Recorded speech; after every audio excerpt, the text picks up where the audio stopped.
Subscribe कीजिए royal teacher को education संबंधी न्यूज़ तुरंत पाने के लिए। 21वीं सदी के भारत की नींव तैयार करने वाली नीति है। राष्ट्रीय शिक्षा नीति पर बोले पीएम मोदी। सितंबर में स्कूल कॉलेज खुलने की है संभावना। कोरोना की मार शिक्षा विभाग के शिविरा कैलेंडर पर भी। जेएनवीयू में जनरल स्ट्रीम वाले होंगे पास, प्रोफेशनल स्ट्रीम की होगी परीक्षाएं। स्नातक पाठ्यक्रम में आखिरी सेमेस्टर में अब इंटर्नशिप करना होगा अनिवार्य। लॉकडाउन क्षेत्र में शिक्षकों के लिए अवकाश की मांग। लॉकडाउन में भी शिक्षकों को स्कूल जाना होगा। सेवा काल्पनिक परिलाभ नहीं देने पर माध्यमिक शिक्षा निदेशक तलब। जी हाँ साथियों, बात करें आज की पहली खबर की तो सितंबर में करवाई जाएगी 10वीं और 12वीं की पूरक परीक्षाएं। राजस्थान माध्यमिक शिक्षा बोर्ड 10वीं और 12वीं की पूरक परीक्षाएं करने की तैयारी में जुट गया है। बोर्ड ने 3 सितंबर और इसके बाद परीक्षा कराने के लिए सरकार को प्रस्ताव भेजा है। शिक्षा मंत्री की मंजूरी के बाद बोर्ड विद्यार्थियों से ऑनलाइन आवेदन और परीक्षा कार्यक्रम जारी करेगा। राष्ट्रीय शिक्षा नीति पर बोले पीएम, ये 21वीं सदी के भारत की नींव तैयार करने वाली नीति है। प्रधानमंत्री नरेंद्र मोदी ने शुक्रवार को कहा है कि राष्ट्रीय शिक्षा नीति 21वीं सदी के भारत की और नए भारत की नींव तैयार करने वाली नीति है। राष्ट्रीय शिक्षा नीति के तहत उच्च शिक्षा में परिवर्तनकारी सुधारों पर आयोजित एक सम्मेलन को संबोधित करते हुए प्रधानमंत्री ने इस बात पर संतुष्टि जताई है कि देश के किसी भी क्षेत्र या वर्ग से भेदभाव संबंधी कोई शिकायत नहीं आई। उन्होंने कहा है कि हर देश अपनी शिक्षा व्यवस्था को अपने राष्ट्रीय मूल्यों के साथ जोड़ते हुए अपने राष्ट्रीय ध्येय के अनुसार सुधार करते हुए चलता है। मकसद ये होता है कि देश की शिक्षा प्रणाली में वर्तमान और आने वाली पीढ़ियों का भविष्य तैयार रखे और तैयार करे। उन्होंने कहा है कि भारत की राष्ट्रीय शिक्षा नीति का आधार भी यही सोच है। राष्ट्रीय शिक्षा नीति 21वीं सदी के भारत को और नए भारत की नींव तैयार करने वाली नीति है। मोदी ने कहा है कि राष्ट्रीय शिक्षा नीति में की आज देश भर में व्यापक चर्चा हो रही है। अलग अलग क्षेत्र के लोग, अलग अलग विचारधाराओं के लोग अपने विचार प्रकट कर रहे हैं और उसकी समीक्षा कर रहे हैं। उन्होंने कहा है कि यह स्वस्थ चर्चा है। ये जितनी ज़्यादा होगी उतना ही लाभ देश की शिक्षा व्यवस्था को मिलेगा। उन्होंने कहा कि ये खुशी की बात है कि राष्ट्रीय शिक्षा नीति आने के बाद देश के किसी भी क्षेत्र से, किसी भी वर्ग से यह बात नहीं उठी है कि इसमें किसी भी तरह का भेदभाव है या किसी एक और झुकी हुई है। यह संकेत है कि लोग वर्षों से चली आ रही शिक्षा प्रणाली में बदलाव चाहते थे। सेमेस्टर पाठ्यक्रम के आखिरी सेमेस्टर में अब इंटर्नशिप करना होगा अनिवार्य। यूजीसी ने जारी किए निर्देश, इंटर्नशिप के में मानदेय भी मिलेगा। अब डिग्री पाठ्यक्रम बीए, बीकॉम, बीएससी के विद्यार्थियों को आखिरी सेमेस्टर में अप्रेजेंटेटिव यानी इंटर्नशिप करनी जरूरी होगी। विश्वविद्यालय अनुदान आयोग यूजीसी ने शुक्रवार को जारी निर्देश में कहा है कि फिलहाल यह ट्रेनिंग 20 क्रेडिट की होगी। विश्वविद्यालय चाहे तो इसे बढ़ा सकते हैं। इंटर्नशिप ट्रेनिंग में छात्र पाठ्यक्रम से इतर विषयों को चुन सकेंगे। इंटर्नशिप में इंडस्ट्री की तरफ से वेतन मिलेगा। वहीं इंटर्नशिप के दौरान मानदेय मिलेगा। अप्रेंटिसशिप व इंटर्नशिप पाठ्यक्रम उत्तीर्ण करना जरूरी होगा। असफल रहने पर परीक्षा में दोबारा बैठना होगा। चॉइस बेस क्रेडिट सिस्टम के तहत पाठ्य स्नातक में इंटर्नशिप के साथ जिस विषय में 24 क्रेडिट मिलेंगे उसी में स्नातकोत्तर की पढ़ाई का मौका मिलेगा। यदि कोई छात्र अर्थशास्त्र में 24 क्रेडिट के साथ बीबीए करता है तो वह अर्थशास्त्र में एमए और एमएससी में दाखिला ले सकेगा। स्नातक में डिग्री प्रोग्राम में अब सिर्फ 80% पाठ्यक्रम लिखित रहेगा, जबकि 20% अप्रेंटिसशिप या इंटर्नशिप पर आधारित क्रेडिट का होगा। इसी के आधार पर मार्कशीट में भी ये क्रेडिट जुड़ेंगे। जेएनयू में जनरल स्ट्रीम वाले होंगे पास, प्रोफेशनल स्ट्रीम की होगी परीक्षाएं। विधि की एकेडमिक काउंसलिंग की बैठक में कई निर्णय। स्नातक और स्नातकोत्तर अंतिम वर्ष को लेकर कोई निर्णय नहीं। पीएचडी की परीक्षाएं, मौखिक परीक्षाएं ऑनलाइन होगी। जयनारायण व्यास विश्वविद्यालय की एकेडमिक काउंसलिंग की बैठक गुरुवार को एमबीएम इंजीनियरिंग कॉलेज सभागार में आयोजित हुई। बैठक में विधि के में अध्ययनरत छात्र छात्राओं की बगैर परीक्षा के अगली कक्षा में प्रमोट करने को लेकर कई निर्णय किए गए। सामान्य स्ट्रीम जिसमें बीए, बीकॉम, बीएससी के छात्र छात्राएं प्रमोट किए जाएंगे, जबकि इंजीनियरिंग, फार्मेसी, बीएड और एलएलबी के छात्र को भविष्य में परीक्षाएं करवाए जाने की संभावना जताई गई है।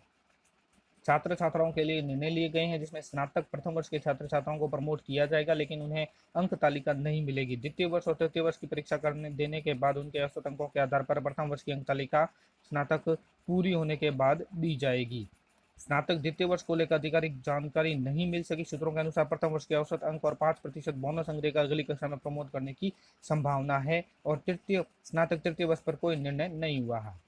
नई शिक्षा में नीति में बदला शिक्षकों के चयन का तरीका। नए शिक्षकों को करने होंगे 4 चरण पास। अब तक 2 से 6 साल की हुई देर नए पैटर्न में अटक सकती है कई भर्तियां।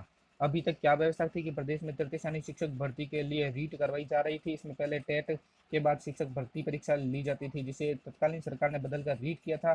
द्वितीय श्रेणी और व्याख्याता के लिए भी भर्ती परीक्षा करवाई जाती थी। शिक्षक भर्तियों में हुई है देरी।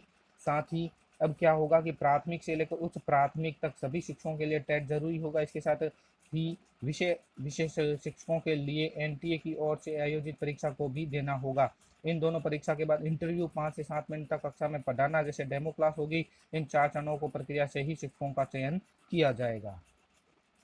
लॉकडाउन क्षेत्र में शिक्षकों के अवकाश की हुई मांग। राजस्थान शिक्षक संघ राष्ट्रीय ने जिला कलेक्टर द्वारा जोधपुर तथा आसपास के ग्रामीण क्षेत्रों में 7 अगस्त से शाम 8 बजे से 10 अगस्त सुबह 8 बजे तक जो लॉकडाउन के आदेश जारी किए गए उनसे में राजकीय विद्यालय में कार्यरत शिक्षकों के लिए अवकाश घोषित करने की मांग की है। संघ के जिला मंत्री संजीव व्यास ने बताया है कि जोधपुर शहर तथा आसपास के गाँवों में लॉकडाउन घोषित किया गया है। इस दरमियान शनिवार को राजकीय विद्यालयों में कार्यरत शिक्षकों के लिए अवकाश की मांग को लेकर एक ज्ञापन अतिरिक्त जिला कलेक्टर मदन लाल नेहरा को सौंपा और मांग में की गई कि इस काल में शिक्षकों के लिए अवकाश घोषित किया जाए, क्योंकि विद्यालयों में बच्चों के लिए अवकाश है तो शिक्षकों का वहां जाना जरूरत से का मूवमेंट होगा।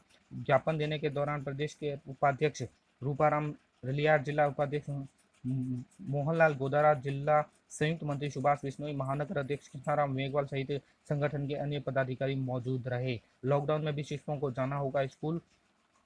राजकीय विद्यालय में लॉकडाउन के दौरान अवकाश नहीं रहेगा। शाला स्टाफ को स्कूल के लिए स्कूल जाना होगा। संयुक्त निदेशक प्रेमचंद सांखला ने जानकारी दी। उन्होंने बताया कि स्कूलों में बच्चों के लिए वैसे भी अवकाश है, लेकिन स्टाफ को सेवा देनी होगी। उल्लेखनीय है कि आज दिन भर इस मुद्दे को लेकर शिक्षक वर्ग चर्चा में रहा कि सरकारी स्कूलों में अवकाश रहेगा या नहीं। शाम को श्री सांखला ने वार्ता की गई तो उन्होंने स्थिति साफ कर दी।